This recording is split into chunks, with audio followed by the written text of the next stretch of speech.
Madame, Monsieur, bonjour. Nation est un mouvement politique qui existe depuis 14 ans en Belgique francophone. Vous ne le connaissez pas? C'est normal, car il souffre, à de très rares exceptions près, d'un blackout médiatique absolu. Nation est un mouvement atypique au sein de la droite belge. On peut dire qu'il a un triple mot d'ordre, nationaliste, solidariste et identitaire. Comment s'articulent ces trois exigences? Comment Nation compte-t-il sortir de l'ombre? Quelle est sa stratégie aux prochaines élections? Catalogué comme groupe radical, Nation ne plaît pas à la grande presse, dont la connivence avec les milieux du pouvoir politique et économique ne sont hélas plus à démontrer. Si Nation ne part donc pas favori pour les prochaines élections, il peut tout de même compter sur une force, ses militants. Ceux-ci lui ont permis de se développer rapidement ces 2 dernières années et d'obtenir sur quelques communes tests des résultats très encourageants. On pense par exemple, lors des dernières élections communales de 2012, au score de 4,5% réalisé dans la commune bruxelloise d'Evere.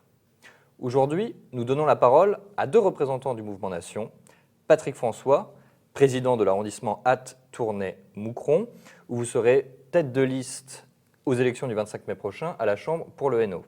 Bonjour. Bonjour. Hervé Van Latem, secrétaire politique du mouvement Nation. Bonjour. Un de ses fondateurs. Oui, on peut le dire, oui. Bonjour à vous. Ma première question est pour vous, Hervé. Est-ce que vous pouvez nous présenter, de manière brève et concise, le mouvement Nation? Eh bien, le mouvement Nation a été créé voici 14 ans, en réaction à la situation qui régnait dans ce qu'on appelle la droite nationale en Belgique francophone. C'est-à-dire que jusque-là, la droite nationale belge francophone était incompétente, était immobile, était elle-même en proie à l'affairisme et avait comme seule activité d'essayer de surfer sur les faits Jean-Marie Le Pen, puisque évidemment une grande partie de la population belge regarde très souvent la télévision française et donc effectivement il y avait une sorte d'effet Le Pen dont certains essaient de profiter. Et donc nous avons voulu rompre une bonne fois pour toutes avec ces méthodes qui nous amenaient dans un cul-de-sac et nous avons créé un mouvement dans lequel règne d'abord une réelle démocratie interne. Il faut savoir que le mouvement Nation, tous les 2 ans, voit sa direction qui est collégiale être réélue lors d'un congrès. Nous avons créé un mouvement qui a une vie politique entre les élections, c'est-à-dire que nous sommes un mouvement militant et que, évidemment, nous participons aux élections, mais nous avons également régulièrement des activités militantes. Et quelles sont, par exemple, ces activités militantes? Est-ce que vous pouvez nous donner un exemple? Lorsqu'il y a par exemple des problèmes sociaux importants, eh bien, nous n'hésitons pas à participer, par exemple, à certains mouvements sociaux. Lorsqu'il y a des problèmes, lorsque l'hiver arrive, eh bien, nous organisons des actions pour aider les SDF. Donc des actions caritatives? Tout à fait. D'accord. Vous participez à des mouvements de grève, même lorsqu'ils sont organisés par la gauche ou l'extrême gauche? Tout à fait, à partir du moment où nous estimons que la cause est juste, évidemment. Que la cause est juste. Vous y imposez en quelque sorte? Un peu, oui. Donc, ça ne fait pas toujours plaisir aux organisateurs, mais jusqu'à maintenant, nous y sommes imposés et ça s'est passé sans trop de problèmes. Donc voilà, donc ça c'est quelques activités militantes. Bon, il y en a d'autres. C'est par exemple participer à des manifestations, que ce soit des manifestations dans un cadre européen ou des manifestations sur des problèmes nationaux. L'année passée, pour la première fois depuis des années et des années, je crois depuis 40 ans, nous avons eu un cortège le jour du 1er mai, en plein centre de Bruxelles, etc., etc. Donc effectivement, nous avons une vraie activité militante en dehors des élections. Donc ça, c'est quand même quelque chose qui est très différent par rapport à ce qui existait avant. Mais vous avez décidé donc de vous impliquer dans les élections. Alors avant d'aborder les motivations profondes de cette initiative, tout d'abord quelques précisions sur les thèmes de cette campagne électorale. Patrick François, comment est-ce que vous avez défini le programme et les mots d'ordre de cette campagne électorale? Bien, le slogan de Nation pour les élections, le voici, donc « Belge chez toi ». Maître chez toi. Hein? D'accord. Et ce qui prouve bien le sens du combat de nation. La campagne de nation se résume par les 3 I, on a l'habitude de dire, l'insécurité, l'islamisation et l'injustice sociale. D'accord, donc vous prétendez lutter contre l'insécurité, l'islamisation et l'injustice Oui. sociale. Et quelles sont vos propositions, justement? Et pour l'insécurité, donc, quand on voit toute la délinquance qui ne fait qu'augmenter, nous sommes pour la tolérance zéro. Nous voulons plus de moyens pour la police, plus de moyens que ce soit financiers ou en équipement. Et que les sanctions prises envers les délinquants soient exemplaires. D'accord. Vu le jeu qui est parfois un peu de la justice qui est trop coulante vis-à-vis d'eux. Et concernant l'islamisation et l'injustice sociale, quelles sont des propositions phares que vous présentez lors des élections? Pour lutter contre l'islamisation, nous aimerions que la surveillance des mosquées soit fréquente, voire générale. Expulser les radicaux, ce qui éviterait quelques mouvements qui prennent de l'ampleur dans tous les pays. Et nous sommes pour la coopération entre les polices pour la lutte contre le terrorisme. D'accord, donc c'est plutôt contre l'islamisme en particulier, plus que contre l'islam en général que vous dirigez vos mots d'ordre. D'accord, et en matière d'injustice sociale, pour lutter en contre matière ce que vous d'injustice proposez? sociale, nous voulons une augmentation des salaires pour savoir tenir le rythme du coût de la vie. Nous sommes là pour aider les SDF, comme Hervé en a parlé, pour améliorer leur situation. Nous voulons aussi que nos aînés Qu'est-ce que vous proposez, par exemple, au niveau des SDF? les prendre en charge, pas comme l'État fait. Ici, un bel exemple qui est vu dernièrement en Belgique. L'année passée, donc en 2013, l'État a logé 25 000 étrangers dans des hôtels, pendant que le Belge dormait dans des cartons. D'accord, donc Ça, c'est passé l'application d'une sorte de préférence nationale, on peut dire? priorité aux Belges. Priorité aux Belges en Belgique, d'accord. Un mot d'ordre qui rappelle celui du Front National français, encore une fois. Oui, ben, tout à fait. Quand il y a des bonnes choses faites à l'étranger, pourquoi ne pas les reprendre? Je pense qu'au niveau européen, si je peux me permettre, au niveau européen, on a sur certains problèmes, sur certains points, les mêmes problèmes. Et donc, effectivement, sur certains niveaux, on peut trouver les mêmes solutions. D'accord. Et ce type d'initiative en matière de préférence nationale, ça s'appliquerait uniquement sur le terrain du mal logement ou également sur le terrain du marché de l'emploi, de l'attribution des aides sociales? C'est une question qui, si j'y réponds, nous fera poursuivre parce qu'en Belgique, il y a une loi excessivement restrictive qui fait que même le fait d'énoncer le principe de préférence nationale peut être poursuivi. Voilà. Ah, vous pouvez être poursuivi simplement pour avoir revendiqué la préférence nationale. la Alors préférence nationale. que c'est dans la loi. C'est-à-dire qu'il y a des emplois, par exemple, de fonctionnaires qu'on ne peut avoir que si on a la nationalité Oui, belge. comme en Donc, France d'ailleurs. voilà, la préférence nationale existe dans la loi, mais si moi je la mets dans un programme, eh bien, je peux être poursuivi. D'accord. Alors, on comprend que la Belgique, c'est très compliqué, Hervé. Et la droite belge aussi semble très compliquée. Un peu quand même. Si je résume, hein, pour faire court, on a d'un côté, au sein de la droite belge ou de la droite radicale, un courant populiste et un courant qui a quasiment et exclusivement axé son combat sur l'islamophobie, on peut dire la lutte contre l'islamisme ou l'islam. Alors, il y a certains points de votre programme que je retrouve. Là-dedans, on peut dire aussi qu'il y a une certaine forme de populisme, hein, quand vous évoquez par exemple la question sociale ou même la question de la sécurité.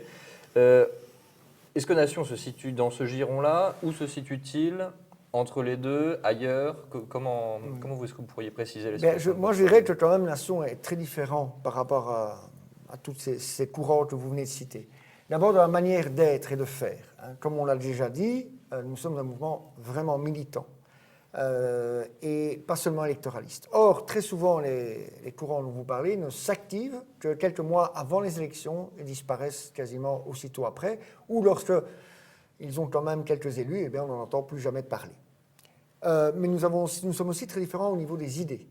C'est-à-dire que nous défendons un concept global et positif. Nous voulons une société, un modèle de société. Nous ne voulons pas seulement agir contre quelque chose. Au niveau des idées aussi, nous sommes très différents. C'est-à-dire que, pour résumer, nous sommes identitaires et solidaristes. Identitaires, j'entends par là que nous voulons défendre évidemment l'identité de l'Europe. C'est-à-dire que selon nous, l'Europe a des traditions, des valeurs, et il y a une manière de vivre en Europe pour lesquels il n'y a aucune raison qu'on change sous prétexte de faire plaisir aux uns ou aux autres. Donc nous pensons vraiment qu'il faut défendre l'identité européenne. Mais nous sommes aussi défenseurs d'une idée solidariste. Et c'est quoi? Ça veut dire que nous estimons qu'il faut une certaine solidarité dans le cadre de la nation et pour ceux qui le méritent.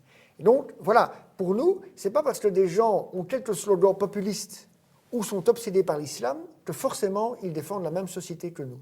Nous avons un concept global et positif. Nous luttons pour quelque chose et pas uniquement contre quelque chose ou quelqu'un. Vous diriez que c'est la cohérence de votre projet qui vous différencie de courants que, si je comprends bien ce que vous dites, que vous taxez essentiellement des démagogues. C'est-à-dire tout à fait. Ou bien de lancer quelques slogans sans forcément y croire et sans que ça s'articule à un projet cohérent. Voilà. Et parfois, il y a des gens qui y croient, mais ils se trompent parce que je pense que se fixer uniquement sur un seul point, ça ne va pas faire changer les choses. Je veux dire que l'islamisation de l'Europe est un problème, que les choses soient claires, qui nous inquiète vraiment beaucoup et dans lequel nous sommes très actifs, bien entendu. Mais ça, voilà, c'est pas l'islam qui provoque les crises sociales. C'est pas l'islamisme qui fait que des gens meurent de faim dans la rue, etc., etc. Donc voilà. Alors, on vous a entendu, mais néanmoins, ces partis existent, ils engrangent des scores, certains. Ils font partie de la droite, au sens général du terme, dans laquelle vous vous reconnaissez, il semblerait. Mais est-ce que justement, on ne pouvait pas éviter une dispersion des listes? Parce que vous savez bien que lorsqu'un parti supplémentaire se présente aux élections, il prête forcément le flanc à cette critique de dire vous dispersez les voix de votre propre camp et donc vous faites le jeu du camp adverse, de la gauche, des socialistes contre lesquels vous prétendez lutter. Alors, qu'est-ce que vous pourriez répondre à cette critique-là? Est-ce que vous jouez en défaveur de votre camp? Mais il y a deux choses. Il y a vraiment certains partis qui se revendiquent d'un vote populiste, mais qui sont vraiment des partis du système et qui donc par définition ne veulent pas, même si on leur proposait, ne veulent pas travailler avec nous. Et même nous, on n'a pas vraiment envie, parce que, je répète, nous sommes aussi, enfin je ne le répète pas, je ne l'ai pas encore dit, mais nous sommes aussi un parti anti-système. Et donc, tout ce qui nous paraît être un parti qui ne veut que mettre, comment dirais-je, un peu de maquillage sur les problèmes, pour nous, ça ne suffit pas. Donc, ces partis-là ne veulent pas travailler avec nous, et nous n'avons aucune envie de travailler avec eux. Quant aux autres, parce que je pense qu'il y a aussi des braves gens qui prennent de mauvaises initiatives, quant aux autres, ce sont quand même des groupements très virtuels. C'est le problème de la génération Facebook, qui croient que parce qu'on a 1200 amis sur Facebook, on a 1200 membres. Ce n'est pas tout à fait la même chose. Ces gens ont peu de militants, peu de vie militante, peu de vie politique. Et ils ne se présentent pas aux élections, c'est parti. Certains essayent, mais on va voir. Je pense que le 25 mai, de toute manière, il y aura une sélection naturelle. Ce sera un test. Voilà. Mais vous pouvez également en payer le prix. Vous dites sélection naturelle, vous vous soumettez en fait à cette sélection. Tout à fait, mais bien sûr, bien sûr. Et quand vous dites le système, pour vous, c'est qui? Ce sont les élites en place en Belgique Les élites, les partis politiques qui ne sont, selon moi, aujourd'hui que des pions aux ordres des forces économiques et financières. Je pense que c'est un vaste théâtre. Hein. On fait croire aux gens que la politique peut changer les choses. La politique peut changer les choses, mais pas leur politique. Ces gens, ces partis traditionnels, sont tous soumis aux forces économiques et financières. Et alors, c'est un système non seulement politico-financier, mais politico-financier médiatique. Tous ces gens se connaissent. Les quotidiens en Belgique, par exemple, reçoivent un subside public. Comment voulez-vous qu'un journal soit un tout petit peu critique à partir du moment où c'est l'État qui les empêche de tomber en faillite en leur versant de l'argent public?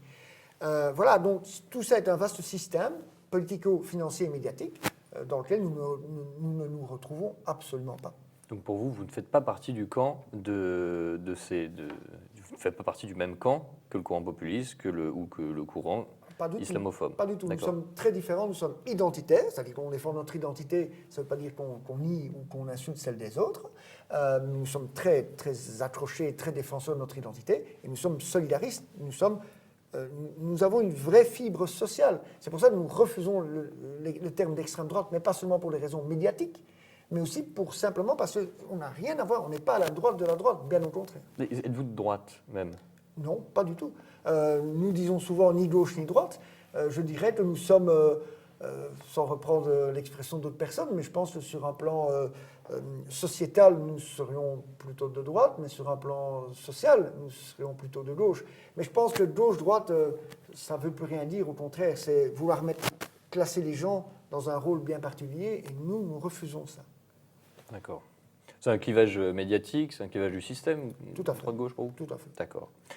Patrick, vous êtes wallon, vous habitez le Hainaut, une province qui est à la fois gouvernée de longue date par le pouvoir, par les équipes socialistes belges, et également une province qui est sinistrée économiquement, c'est-à-dire désindustrialisée.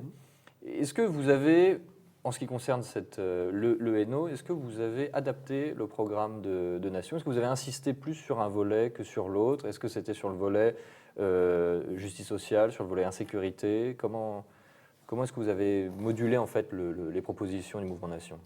Mais pour ce qui se passe en Hainaut notamment, cela rentre dans la partie donc, de justice sociale, puisque ce qui se passe maintenant avec toutes les personnes qui se retrouvent au chômage, c'est à cause des grosses entreprises qui délocalisent. Donc Nation veut contrôler contrôler est un grand mot, mais surtaxer ces grosses entreprises qui voudraient délocaliser. C'est-à-dire surtaxer les produits qu'elles réimportent en Belgique après avoir délocalisé leur production, c'est ce que vous voulez dire? Surtout Taxer les bénéfices oui, forcément, taxer d'abord les grosses entreprises plutôt que les petites et moyennes entreprises. D'accord. Donc faire porter le poids de l'impôt oui, sur les grandes boîtes. Très bien. Et est-ce qu'il y a autre chose, peut-être au niveau de l'insécurité, que vous voulez développer au niveau du Hainaut? Pour l'insécurité en Hainaut, c'est un peu général en Belgique. C'est toujours le même problème. Pas assez de moyens pour la police, pas assez appuyé par la justice. C'est toujours les mêmes phrases. À quoi est-ce que vous attribuez cette insécurité? Est-ce que vous diriez, comme la gauche et l'extrême gauche, que c'est d'abord à cause des dégâts de la désindustrialisation et du chômage qu'il y a une montée de l'insécurité? Est-ce que c'est dû à l'immigration? Est-ce que c'est dû à autre chose? Disons que l'immigration n'a pas arrangé les choses, mais le problème était déjà existant avant. D'accord. Et les causes que Nation attribue, parce que vous savez que c'est un critère pour dire si vous êtes de droite ou de gauche, par exemple, pour revenir sur ce clivage, est-ce que vous pensez que c'est l'individu qui est responsable ou est-ce que c'est vraiment les causes sociales, le fait d'être dans un environnement? L'individu se trouve vraiment acculé et bon, malheureusement il choisit souvent la mauvaise solution. Là aussi, c'est vrai que c'est un marqueur plutôt de gauche. Oui, mais je mettrai une petite nuance. Évidemment, je pense qu'il y a le problème d'individu, il y a le problème social, mais je pense que justement, quand je disais ni gauche ni droite, c'est un peu ça aussi, parce qu'il y a aussi un problème sociétal à partir du moment où il n'y a plus aucune valeur. À partir du moment où on ne vous dit plus très bien ce qui est bien, ce qui est mal, que tout se vaut, eh bien, à partir de ce moment-là, quelqu'un qui a un problème social va plus vite tomber dans l'insécurité, puisque de toute manière, c'est pas si grave. Enfin, c'est pas si grave selon lui. Ça, c'est une chose. Et de deux aussi, c'est que les valeurs de respect de la vie, si je ne parle pas de questions éthiques, de la vie en général, font qu'aujourd'hui, eh bien, ceux qui tombent dans la délinquance pratiquent une violence totalement gratuite, qui est bien au-dessus de ce qui est nécessaire pour obtenir ce qu'ils veulent. Alors, je ne justifie pas du tout, bien entendu. Mais ce que je veux dire, c'est qu'aujourd'hui, dans les agressions, on constate de plus en plus une violence démesurée et bien plus gratuite. Et ça, je crois que ça, ce n'est pas lié aux questions sociales, c'est lié aux questions sociétales. On est une société où l'Église est sur sa tête. Et d'ailleurs, bientôt, on ne pourra même plus dire l'Église pour ne pas déplaire, si vous voyez ce que je veux dire. Et donc, et ça, c'est le problème. C'est-à-dire, c'est un problème social, mais c'est aussi un problème sociétal. Est-ce que ce n'est pas l'école qui est en jeu? Ça aussi, est-ce que c'est l'éducation? Bien entendu, c'est l'enseignement. C'est pas pour rien qu'aujourd'hui, dans les écoles, en tout cas en Belgique, eh bien, on apprend quasiment plus l'histoire, il n'y a plus de cours civiques, il n'y a plus de cours de morale, ou alors c'est pour vous expliquer si c'est passé au Botswana, etc., etc. Mais voilà, mais à l'essentiel, c'est-à-dire il y a le bien, il y a le mal, il y a un minimum de respect à avoir, il y a un minimum de valeur à avoir. Voilà, aujourd'hui, la seule valeur qui règne dans les écoles, c'est la valeur du GSM, du portable ou de l'iPod que vos parents vous ont offert. La consommation individuelle. Tout à fait. Vous dites que s'il y a plus, en fait, ce que vous dites, c'est que s'il n'y a plus de communauté, et il n'y a plus de respect de cette communauté. Bien sûr, il n'y a plus que l'individu qui compte. Et donc, comme c'est l'individu qui est au centre de tout, l'individualisme qui est au centre de tout, il n'y a que le moi qui compte, et donc je fais ce que je veux, tant que ça m'arrange. Voilà. Ça commence par la personne qui se gare comme il veut en disant de toute manière, moi j'ai ma place de parking et je ne fais pas attention si je ne laisse pas un minimum aux autres. J'ai réglé mon problème. Alors ça peut être minime, Mais c'est aussi j'ai envie de ce portable, je le prends. Et si quelqu'un m'empêche de le prendre, eh bien, je le frapperai. Voilà. Ce que vous dénoncez, en fait, c'est les dérives d'un système libéral, si j'analyse bien ce que vous dites. Alors, tout à fait. D'accord. Bien, revenons aux élections. Hervé, imaginons le 25 mai que vous obtenez un bon résultat. Déjà, je voudrais savoir, pour vous, un bon résultat le 25 mai, c'est à partir de quel score? C'est à partir du moment où, le soir des élections, les médias seront obligés de parler de nation. Donc le critère, il est médiatique, c'est pas seulement un chiffre. Bien sûr, bien sûr. Parce que c'est cela. C'est-à-dire, il faut savoir qu'en Belgique, il est impossible d'avoir un élu, où que ce soit, si vous n'avez pas au moins 5% de voix. D'accord, donc c'est déjà un premier plafond. C'est déjà intéressant, hein, si vous voyez ce que je veux dire. Par contre, si on arrive à faire un résultat suffisant pour que les médias soient obligés de se poser la question, de dire, tiens, eux qu'on présente quand même comme une organisation, vous le disiez là tantôt, quand même assez marquée, et il y a quand même un certain nombre de gens qui votent pour eux. Pourquoi? Eh bien ça, ce sera déjà une première réussite. C'est-à-dire que le système ne pourra plus cacher le fait qu'il y a un ras-le-bol dans la société. Et deuxièmement, le système ne pourra plus cacher le fait qu'il y a un mouvement qui arrive à capitaliser et à ramener les voix des mécontents dans un cadre vraiment politique. Parce que des mouvements anti-système, mais qui ressemblent plus à Barnum qu'un vrai parti politique, vous en aurez, hein, évidemment. Enfin, ils sont prétendument anti-système. Mais ce que le système n'aime pas du tout, c'est quand un mouvement organisé qui a une vraie ligne politique ramène des voix. Et ça, nous espérons qu'effectivement, ça se passera le 25 mai. Ça, ce sera le premier succès. Alors, même si vous arrivez à avoir un élu, c'est déjà dur, apparemment, c'est déjà difficile, mais un élu, ou plusieurs élus, c'est pas encore le pouvoir. Alors, on a envie de se dire, quel sens y a-t-il à voter nation si vous n'avez pas de chance de renverser le pouvoir, puisque c'est l'objectif final. Pas d'ici le 25 mai, je vous avoue. Pas d'ici le 25 mai. Mais ce qui est un fait, c'est que nous n'aurons pas le pouvoir, mais nous pouvons avoir du pouvoir.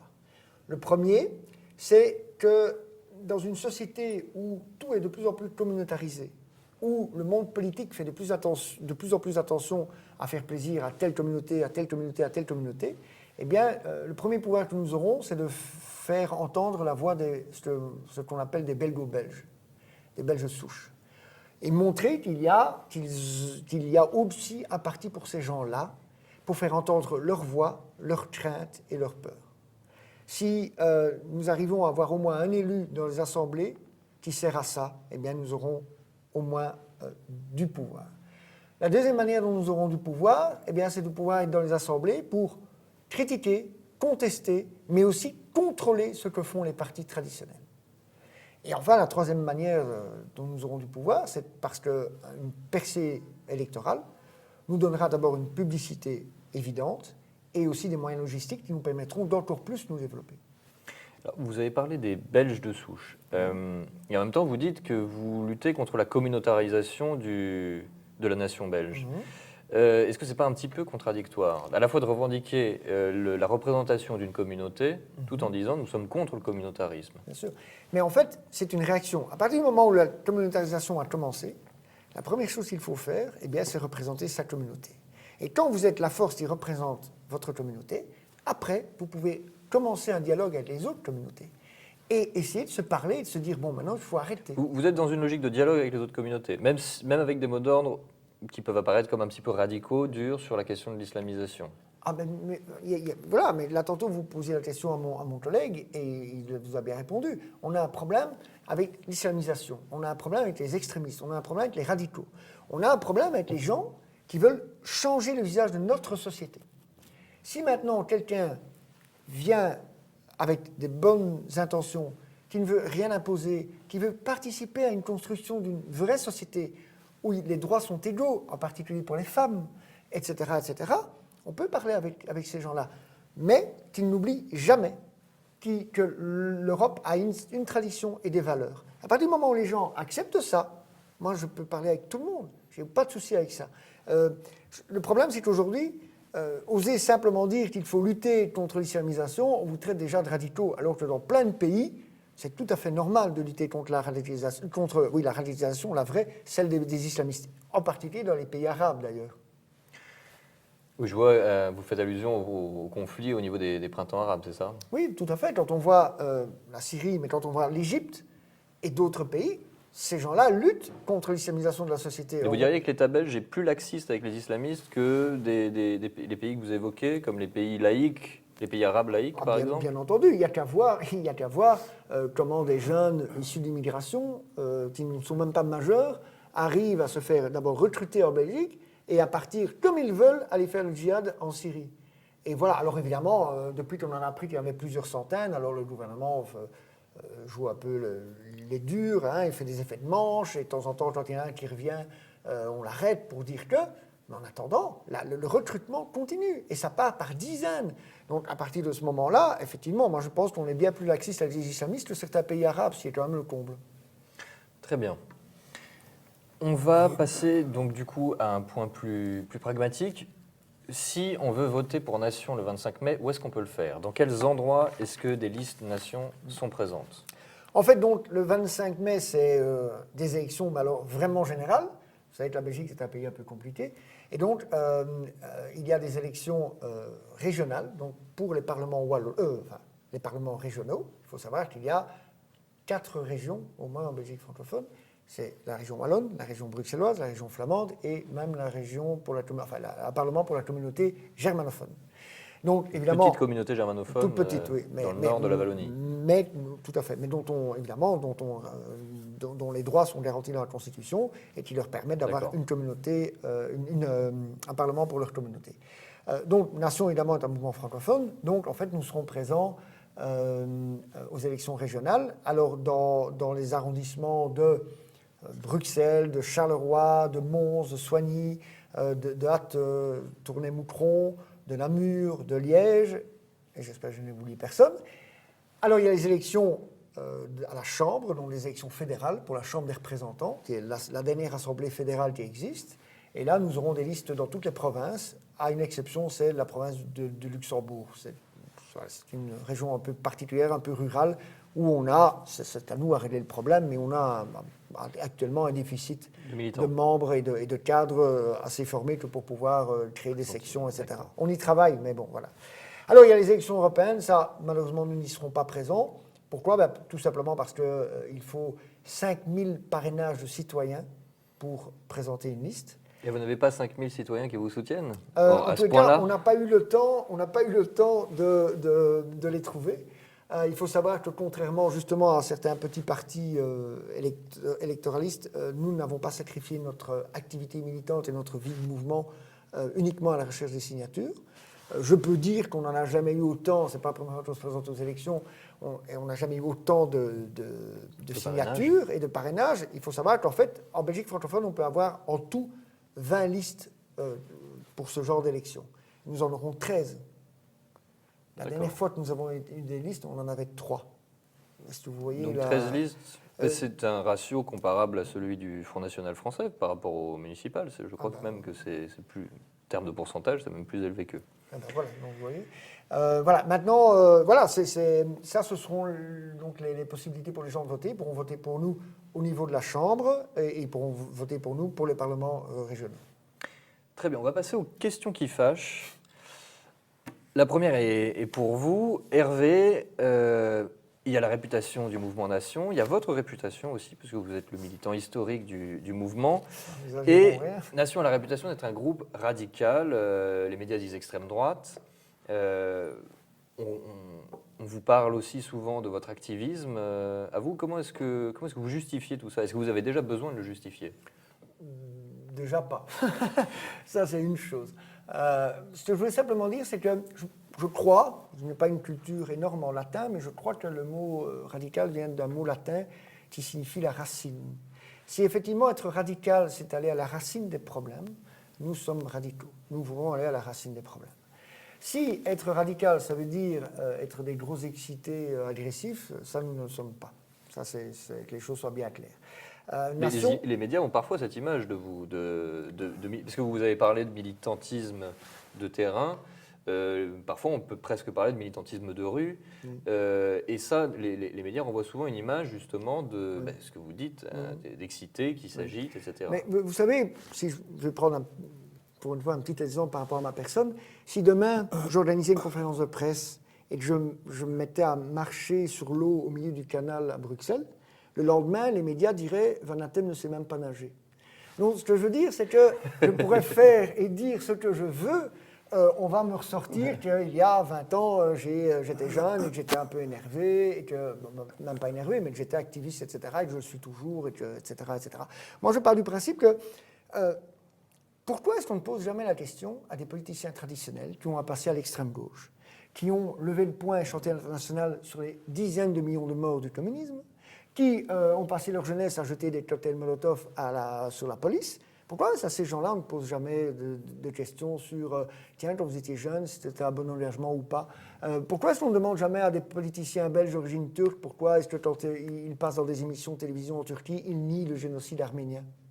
Pourquoi on ne pose jamais ces questions à ces gens-là? Vous avez peut-être la réponse. Tout simplement parce qu'ils sont le système.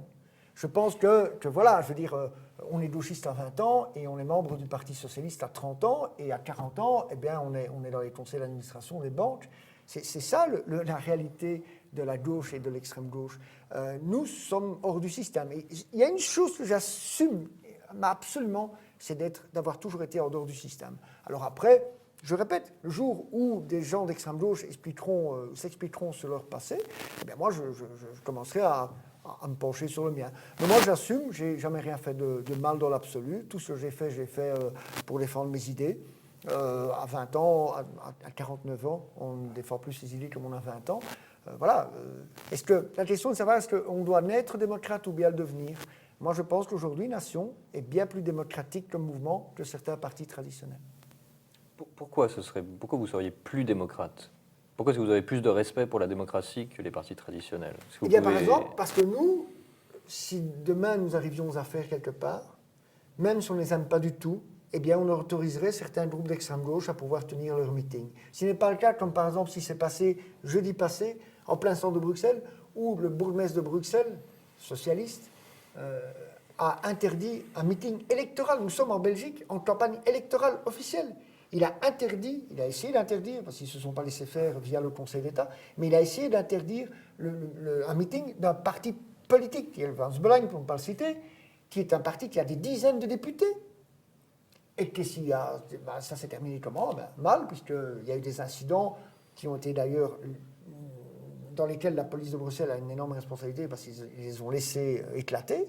Des militants d'extrême gauche ont essayé de lyncher un député du Vlaams Belang, etc., etc. Voilà, je pense que ça, si nous étions à faire dans une commune, ça n'arriverait pas. Même si c'était l'extrême gauche qui faisait un meeting ou une manifestation, tant qu'on respecte la loi, nous respecterions le droit de se rassembler et de manifester. Il va de soi que dès qu'il jouerait, il y aurait une sanction aussi, on est bien d'accord. Mais en attendant, nous, dans ce cadre-là, nous sommes pour la liberté d'expression. Toute la liberté d'expression, c'est tellement facile, évidemment, d'être pour la liberté d'expression de tous ses amis. C'est bien plus courageux d'être pour la liberté d'expression des gens qu'on n'aime pas. Eh bien, moi, j'ai aucun souci que demain, on donne la liberté d'expression, même à des marxistes, même à des gens qui nient le crime de Staline. Pour moi, Staline est un assassin, est un meurtrier. Le communisme est une des idéologies les plus sanguinaires du siècle passé, et encore un peu de ce siècle-ci, quand on voit ce qui se passe en Corée du Nord et en Chine. Mais voilà, si c'est un parti légal, eh bien, il a le droit de se rassembler.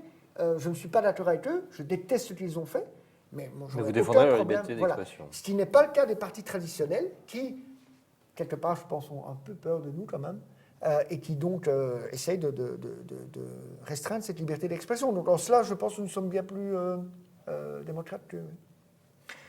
Autre question qui fâche. Patrick, Nation est un des rares partis belges à utiliser le drapeau belge. Alors, est-ce que cela signifie que votre mouvement défend une Belgique unitaire un petit peu à la papa? Non, au contraire, puisque Nation est identitaire et respecte les racines régionales. Il faut savoir que chaque peuple a trois types d'appartenance. L'appartenance charnelle, donc sa région, l'appartenance historique, dans notre cas la Belgique, et l'appartenance civilisationnelle, l'Europe.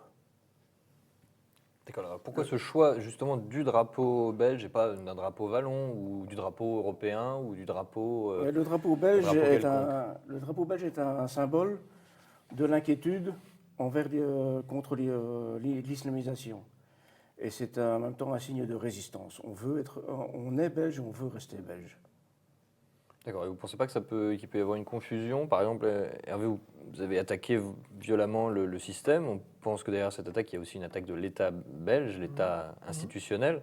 Est-ce qu'on ne peut pas prendre ce patriotisme aussi comme un soutien de la royauté belge? Et d'ailleurs, comment est-ce que vous vous positionnez par rapport à cette question de l'unité des Belges?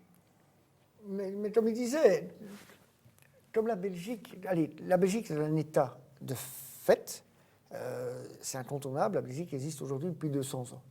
On est aujourd'hui dans une société, dans un monde globalisé, la mondialisation. Je pense que ce n'est pas le moment d'encore morceler des États pour qu'ils soient encore plus petits et qu'ils soient donc ainsi beaucoup plus manipulables par des forces financières, politiques, militaires, etc.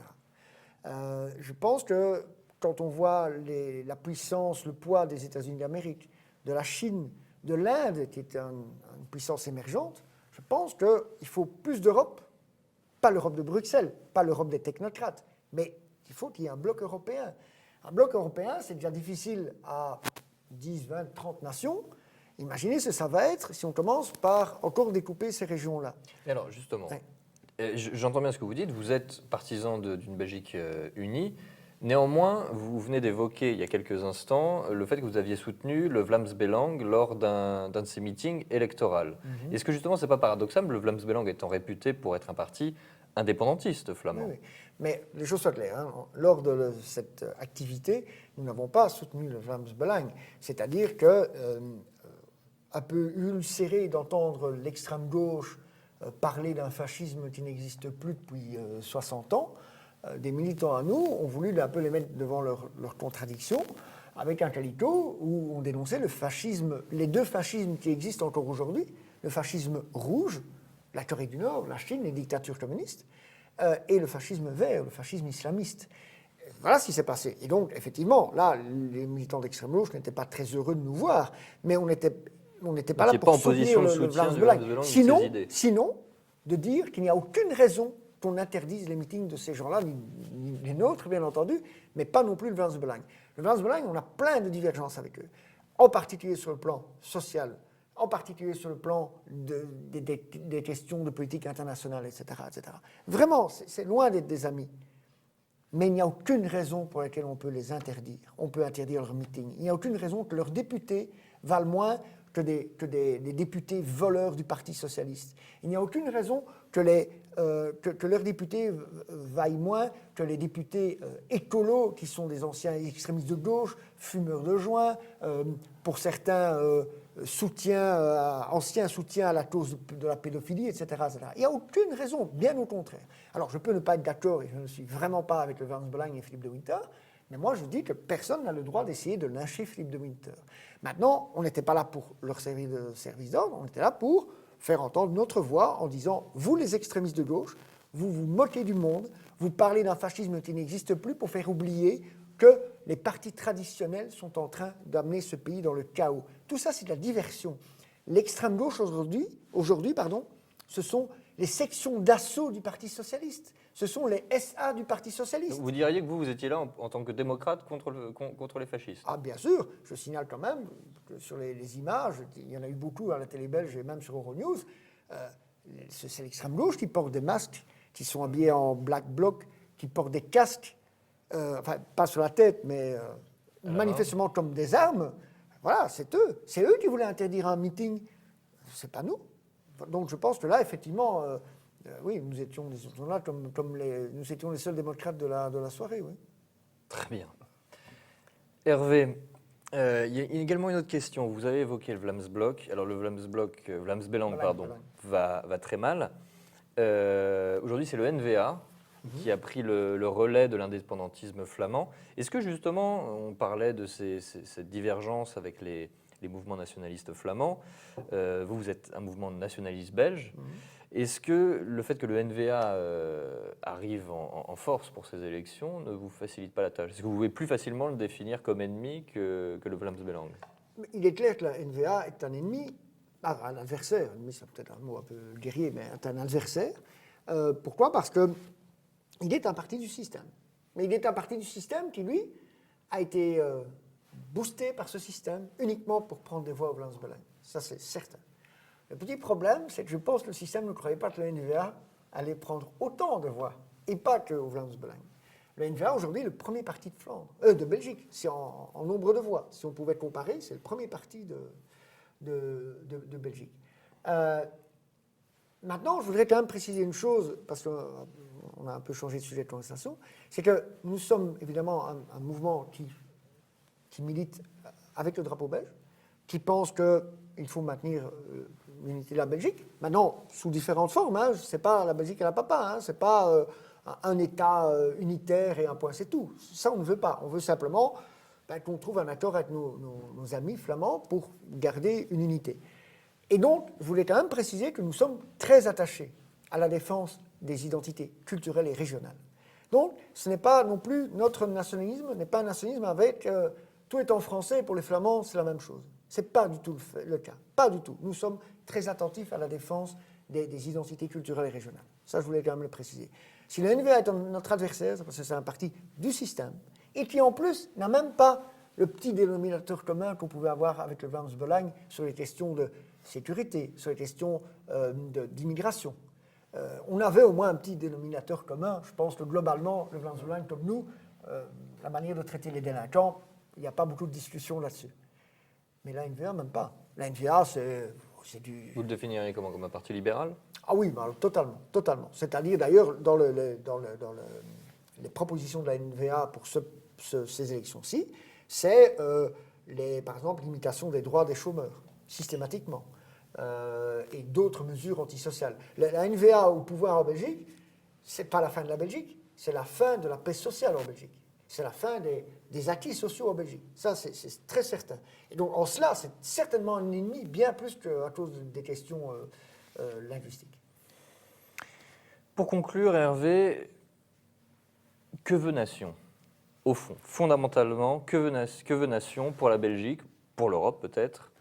Mais quelle est l'utopie quel est votre... Voilà, fondamentalement, qu'est-ce que vous voulez pour votre pays? Je pense que, tantôt j'ai pris l'expression, mais je la trouve heureuse ou malheureuse. On voudrait tout simplement que l'Église revienne au milieu du village. Alors, non pas que je sois obsédé par la religion, mais d'abord on voudrait que les choses redeviennent comme avant, dans le bon sens du terme. Une époque Est-ce que c'est possible, revenir comme avant? Vous parliez d'une utopie. Ah. Voilà. Vous ne vous battez pas que pour une utopie. Non, bien entendu. Qu'est-ce que ça veut dire, revenir au... Eh bien, c'est d'abord que reviennent certaines valeurs, que reviennent les droits, je pense, élémentaires pour les gens, c'est-à-dire le droit à la sécurité, le droit à la liberté d'aller où ils veulent, y compris après 22 heures, qu'il y ait le droit à l'emploi, que les gens ne soient pas dans une insécurité non seulement physique, mais sociale, le droit de vivre comme on veut, le droit pour les jeunes femmes, ou pour les femmes en général, de pouvoir aller où elles veulent, dans n'importe quel quartier, à n'importe quelle heure, sans recevoir des remarques sexistes, tout simplement parce qu'elles s'habillent à l'occidental. Le droit de pouvoir croire, dire ce qu'on veut, le droit pour les commerçants de pouvoir vendre de l'alcool dans certains quartiers. Là encore, vous ciblez vraiment la communauté, si j'appelle les choses par leur nom, vous ciblez la communauté musulmane ou maghrébine de Belgique. Mais si demain il y avait une communauté scandinave qui m'obligerait à acheter des meubles Ikea, je serais opposé à la communauté suédoise qui m'oblige à acheter des meubles Ikea. Voilà, vous savez, les premières victimes de l'islamisme, c'est les musulmans dans le monde. Hein. Les islamistes ont tué bien plus de musulmans que de non-musulmans dans le monde.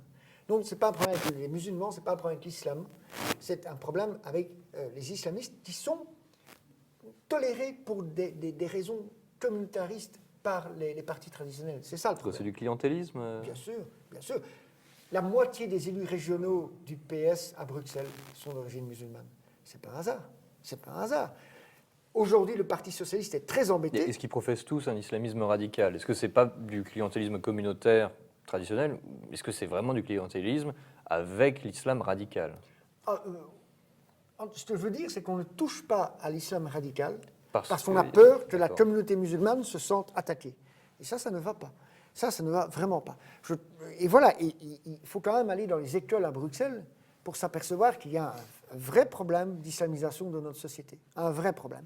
Moi, je n'ai pas de problème avec la religion des gens, tant qu'ils la pratiquent de manière privée, etc. À partir du moment, je n'ai même pas de problème avec les jeunes femmes qui portent un voile. J'ai un problème avec les jeunes femmes qui portent non seulement un voile, mais une tenue complète qui veut rappeler qu'elles veulent changer jusqu'au visage de notre société. Ça, ce n'est pas normal. Ça, ce n'est pas normal. Et je pourrais vous en citer mais des dizaines comme ça. Je rappelle qu'il y a 2 ans, à Bruxelles, il n'y avait plus de sapin de Noël pour ne pas trop déplaire à la communauté, enfin aux gens qui n'étaient pas chrétiens en tous les cas, c'est ce qu'on nous a servi, mais tout le monde avait bien compris. Donc on en est là, ce n'est plus le marché de Noël à Bruxelles, c'est plaisir d'hiver. Mais pourquoi donc? Pourquoi? Tout le monde a bien compris pourquoi. Et donc ça ne va pas. Nation veut une Belgique où on puisse encore dire Noël? Oui, voilà, c'est une belle utopie, où on puisse de nouveau, même pas un bel espoir, où on pourrait de nouveau appeler un chat, Noël, Noël, et dire qu'il n'y a après tout pas de honte d'être européen, d'être de tradition chrétienne. Donc je ne dis pas qu'il faut tout le monde être chrétien dans la foi, mais il y a quand même, voilà, qu'est-ce qu'on a fait de si mal après tout, hein? Je veux dire, moi je ne vois pas où il y a le problème de se dire je suis européen, fier de l'être, je suis belge, fier de l'être, je suis de tradition chrétienne et fier de l'être. C'est pas dire que je nie les autres. C'est-à-dire que moi, je trouve que c'est bien comme ça et que chez moi, il n'y a aucune raison que je doive, moi, m'adapter à la manière de vivre ou de penser d'autres personnes qui arrivent. Voilà. Bien. Messieurs, est-ce qu'il y a quelque chose que vous voulez ajouter à cette interview? Je ne sais pas. Moi, je dis aux Belges qu'ils n'hésitent pas. Le 25 mai, leur donne rendez-vous et qu'ils n'hésitent pas à s'exprimer et qu'ils rejoignent nos rangs. C'est l'occasion pour eux de s'exprimer. Moi, je dirais que depuis 14 ans, le slogan général du mouvement, c'est « Nation, l'unique opposition, la seule alternative ». Je pense que c'est particulièrement vrai. Je pense que nous sommes la seule opposition. Il n'y a pas d'autres partis anti-système qui dénoncent de cette manière le système. Et nous sommes la seule alternative parce que si les gens votaient encore pour la droite populiste, ce que moi j'appelle la droite molle, eh bien, ce serait de nouveau des voix et du temps perdu. Or, du temps, on n'en a plus. Le décompte est lancé avant, je pense, un grand chaos, qu'il soit un grand chaos interculturel ou économique, ou je ne sais pas, mais je pense que les choses vont mal tourner. Je pense que le décompte est déjà lancé, donc on n'a plus le temps de perdre du temps. Donc, je pense qu'il faut absolument voter pour l'unique opposition, la seule alternative, c'est Nation. Donc, moi, je dirais aux gens, votez Nation, faites voter pour Nation, votez pour la défense de vos identités, de votre identité, votez pour la défense de la justice sociale, votez Nation et surtout votez Nation parce que, comme disait la fin d'une chanson de Gilbert Bécaud, n'oubliez jamais que qu'ils sont chez nous, mes frères et mes sœurs. Voilà. Bien, messieurs, je vous remercie de votre présence. Quant à nos amis belges, n'oubliez pas d'aller voter.